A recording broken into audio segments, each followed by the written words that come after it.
السلام علیکم ورحمۃ اللہ وبرکاتہ۔ الحمد للہ والصلاة علی رسول اللہ صلی اللہ علیہ وسلم۔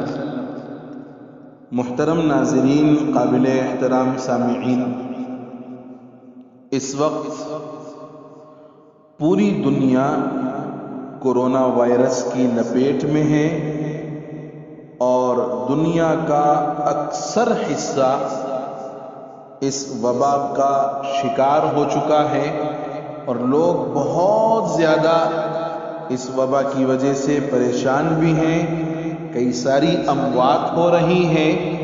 لیکن میں آج آپ کی خدمت میں دو واقعے پیش کروں گا اور اس کے بعد ہم ایک نتیجے پر پہنچیں گے۔ پہلا واقعہ ایک خاتون کا۔ وہ کہتی ہیں، عید کا دن تھا، میں چاول پکا رہی تھی کہ اچانک اس میں سانپ، سنیک آ گرا۔ ساس کے ڈر سے چاول گرانے کے بجائے سانپ کو بھی اس میں پکا دیا۔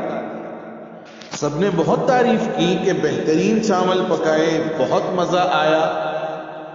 اس واقعے کو 1 سال گزر گیا۔ ایک اور موقع پر چاول پکائے، سب نے ایک ہی بات کی کہ پچھلی عید پر جو چاول پکے تھے کمال کا ذائقہ تھا۔ اب ساس کا جلال کچھ مدھم پڑ چکا تھا اور عورت راز کا بوجھ بھی کب تک اٹھائے پھرتی، سو بتا ہی دیا کہ اس میں سانپ گرا تھا جسے میں نے اسی میں پکا دیا تھا۔ یہ سننا تھا کہ سب گھر والے بے ہوش، ایک کو دل کا دورہ پڑا اور وہیں مر گیا۔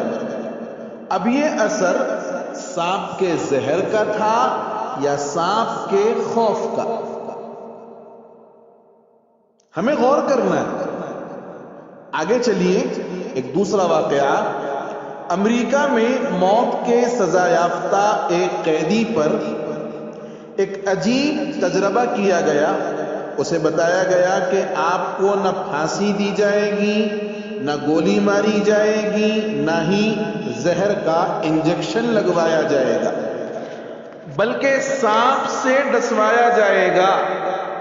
اس کے خیالات پر سانپ چھا گیا۔ پھر سانپ اس کے سامنے لایا گیا۔ اسے یقین ہو گیا کہ اس سانپ نے مجھے ڈسا ہے۔ پھر اس کی آنکھوں پر ایک پٹی باندھی گئی اور 2 کامن پن اسے چبھوئی گئی۔ کامن پن اسے چبھوئی گئی، جس سے اسے پکا یقین ہو گیا کہ سانپ نے ڈس لیا ہے۔ تھوڑی دیر بعد اس کی موت واقع ہو گئی۔ اس کے خون کے ٹیسٹ ہوئے تو خون میں سانپ کا زہر موجود تھا۔ اب اس شخص کو سانپ نے چھوا تک بھی نہیں، لیکن اس کے باوجود اس کی موت بھی واقع ہوئی اور خون میں سانپ کا زہر بھی پایا گیا۔ یہ کیا تھا؟ خوف۔ یقین جانیے، آج جتنی اموات ہو رہی ہیں اس میں 80% خوف کے زہر، خوف کے زیر اثر ہو رہی، اور اس قتل میں ہر وہ شخص برابر کا شریک ہے جو خوف پھیلا رہا ہے۔ اس لیے احتیاط کی ترغیب دیجیے، آگاہی عام کیجیے، لیکن کورونا کی دہشت نہ پھیلائیں۔ عوام کو حوصلے کی ضرورت ہے، انہیں حوصلہ دیں، انہیں ہمت دیں۔ اور یہ ایک اصولی ضابطہ ہے کہ مرنے والے سے بھی یہ نہیں کہا جاتا کہ تم مرنے والے ہو، بلکہ اسے اس بات کا یقین دلایا جاتا ہے کہ تم صحت یاب ہو جاؤ گے۔ آج ضرورت ہے ہم کورونا کا خوف عوام کے ذہنوں سے نکالیں، خود اپنے ذہن سے بھی نکالیں۔ یقیناً یہ بیماری اپنی جگہ پر ہے اور اس کے اثرات ہیں، لیکن اس سے اتنا زیادہ خوف زدہ ہو جانا اور اس کی دہشت اتنی زیادہ اپنے اوپر سوار کر لینا کہ اس کے ذریعے ایک خوف ہمارے اوپر 24 گھنٹے طاری ہو جائے، اس کی ضرورت نہیں ہے۔ عوام حوصلے سے کام لیں، ہمت سے کام لیں.